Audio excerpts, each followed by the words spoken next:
मध्य प्रदेश में कांग्रेस की लगातार हो रही करारी हार पर बीजेपी जमकर चुटकी ले रही है। बीजेपी का कहना है कि कांग्रेस हार पर तरह तरह के बहाने खोज रही है। वास्तु दोष का भी सहारा लिया जा रहा है। बीजेपी नेता नरेंद्र सलूजा ने कहा कि अब दिग्विजय सिंह के भाई लक्ष्मण सिंह ने नया आइडिया दिया है। उन्होंने कहा कि पार्टी के नेताओं को इस पर ध्यान देना चाहिए और हार पर मंथन करने के लिए कांग्रेस के 4 बड़े नेताओं को मैदान में उतरना चाहिए, जिससे हो सकता है कि कांग्रेस की स्थिति सुधर जाए। वहीं जीतू परिवार पर निशाना साधा है। एक तरफा से ही हो रहे हैं, वो नहीं होना चाहिए। 4 नेताओं को, बड़े बड़े नेताओं को चारों गेट से घुसा के देखो क्या। तो लगातार कांग्रेस की हार पर मंथन जारी है, लेकिन नए नए आइडियाज भी कांग्रेस को मिलना शुरू हो गए हैं और इसी खबर पर और भी जानकारी लेंगे।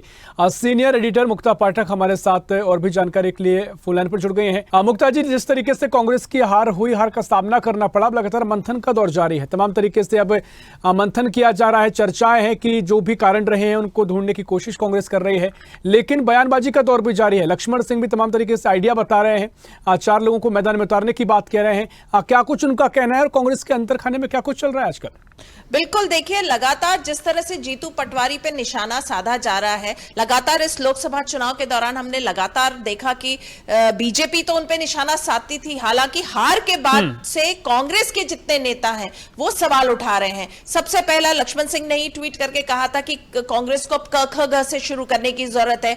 उसके बाद अजय सिंह ने निशाना साधा पूर्व मुख्यमंत्री कमलनाथ और उनके बेटे पे, जिस तरह से वो बीजेपी में जा रहे थे और फिर नहीं गए, उसका खामियाजा जो है मध्य प्रदेश में लोकसभा में कांग्रेस को उठाना पड़ा। उसके बाद विवेक तनखा ने भी ट्वीट किया कि अब पूरे रीशफल की जरूरत है कांग्रेस में, कांग्रेस पार्टी को अगर मध्य प्रदेश में अगर सही होना है, उभरना है। और आज फिर से लक्ष्मण सिंह ने जीतू पटवारी पे निशाना साधा। उन्होंने कहा कि आप बंद कमरे में जो डिसीजंस लेते हैं, 2-4 लोगों के साथ बैठ के डिसीजन लेते हैं, उससे भला नहीं होगा पार्टी का। आपको कार्यकर्ताओं से बातचीत करनी पड़ेगी, कार्यकर्ताओं से रूबरू होना होगा, बंद कमरे से आपको बाहर निकलना पड़ेगा, तब जाके कांग्रेस पार्टी का है भला हो पाएगा। तो इस तरह से हम लगातार देख रहे हैं कांग्रेस में, हम लगातार बात करते रहे। जब विधानसभा के चुनाव हुए थे उस समय माहौल बन गया था कि कांग्रेस की सरकार आएगी, लेकिन बहुत बुरी तरह से कांग्रेस हारी थी। उसके बाद लोकसभा चुनाव, यहां पे भी 0 पे आके कांग्रेस टिक गई है, एक भी सीट वो नहीं जीत पाई। तो लगातार ये आत्मचिंतन, आत्ममंथन की बात तो हर कोई कर रहा है कांग्रेस में,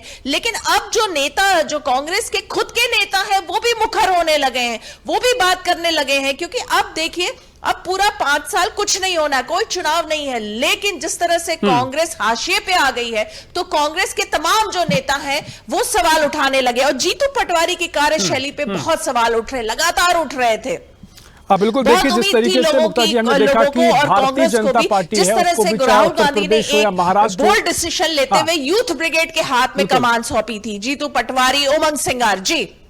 देखिए जिस तरीके से भारतीय जनता पार्टी को भी उत्तर प्रदेश हो या फिर महाराष्ट्र हार का सामना कई सीटों पर करना पड़ा है, लेकिन मंथन का दौर लगातार जारी है और बीजेपी के तमाम नेताओं का कहना होता है कि जो भी पार्टी ने अगर कारण रहे उनको तलाशने की कोशिश की जा रही है। यानी पूरी पार्टी, कार्यकर्ता से लेकर बड़े नेता तक एक लाइन पर चलते नजर आते हैं। लेकिन कांग्रेस के तमाम नेता इस तरह के बयान दे रहे हैं, चाहे लक्ष्मण सिंह का बयान हो, कल भी उन्होंने एक बयान दिया था कि पार्टी को सरकार बनाने की जोड़ तोड़ करने से ज्यादा अपनी पार्टी पर ध्यान देना चाहिए, इंडिया गठबंधन पर ध्यान देना चाहिए। तो क्या कुछ स्थिति फिलहाल नजर आ रही है कि आगे मजबूत कांग्रेस होगी या फिर जो फिलहाल स्थिति पहले रही है वही नजर आगे भी आएगी?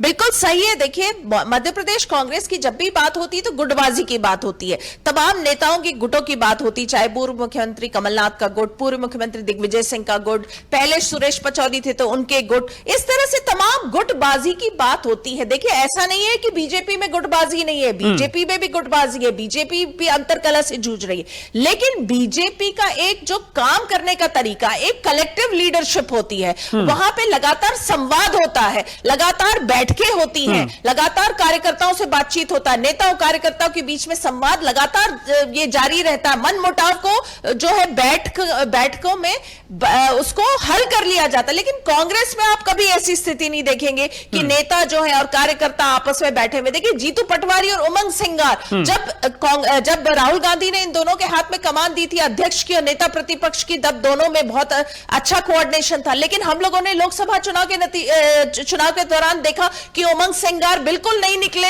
अभी जब 4 जून को रिजल्ट आ रहा था तब पीसीसी में जीतू पटवारी बैठे थे, तमाम प्रवक्ता बैठे थे, पूर्व मुख्यमंत्री कमलनाथ भी वहां पहुंचे, लेकिन उमंग सिंगार नहीं थे। तो आप ये देखिए कांग्रेस में गुटबाजी हावी रहती है, और जब बड़े बड़े नेताओं के बीच में ही ये गुटबाजी ही रहती है तो कार्यकर्ताओं को क्या संदेश जाएगा। इसीलिए लक्ष्मण सिंह ने कहा है कि आपको बंद कमरे से निकल के कार्यकर्ताओं से बातचीत करनी चाहिए, तब जाके कुछ समस्या का समाधान होगा। ये एक तरह से लक्ष्मण सिंह बीजेपी की जो शैली है, वर्किंग शैली, उसके बारे में कह रहे हैं, क्योंकि बीजेपी इसी को अपनाती है, कार्यशैली उनका यही रहता है, वो कार्यकर्ताओं से लगातार संवाद करती रहती है। तो लक्ष्मण सिंह का ये कहना कि बंद कमरे नहीं बल्कि कार्यकर्ताओं से आप बातचीत करिए। और आपको ध्यान दिला दूं कि लक्ष्मण सिंह बीजेपी में रहे हैं, एक बार कांग्रेस छोड़ के वो बीजेपी गए थे, उसके बाद फिर वो कांग्रेस में आए हैं, और वो बहुत मुखर माने जाते हैं। वो लगातार वो अपनी पार्टी के ही नेताओं के बारे में बोलते हैं। उन्होंने राहुल गांधी पे भी सवाल उठा लिया था बीच में, एक बार उन्होंने कहा था कि उनकी लीडरशिप पे सवाल। तो वो लगातार इस तरह के स्टेटमेंट्स देते आए हैं जब जब उनको लगता रहा है। निश्चित तौर पर देखिए, गुटबाजी कांग्रेस में कई बार देखी गई है और इसका नुकसान भी कांग्रेस को उठाना पड़ता है, लेकिन वो अलग बात है कि कांग्रेस से पार्टी का लोकतंत्र कहती है कि सभी को आजादी है, जो चाहे कह सकते हैं, अपनी बात रख सकते हैं। हालांकि देखना महत्वपूर्ण होगा क्या कुछ मंथन आगे कांग्रेस का रहेगा। फिलहाल बहुत शुक्रिया मुक्ता जी आपका तमाम जानकारी साझा करने के लिए।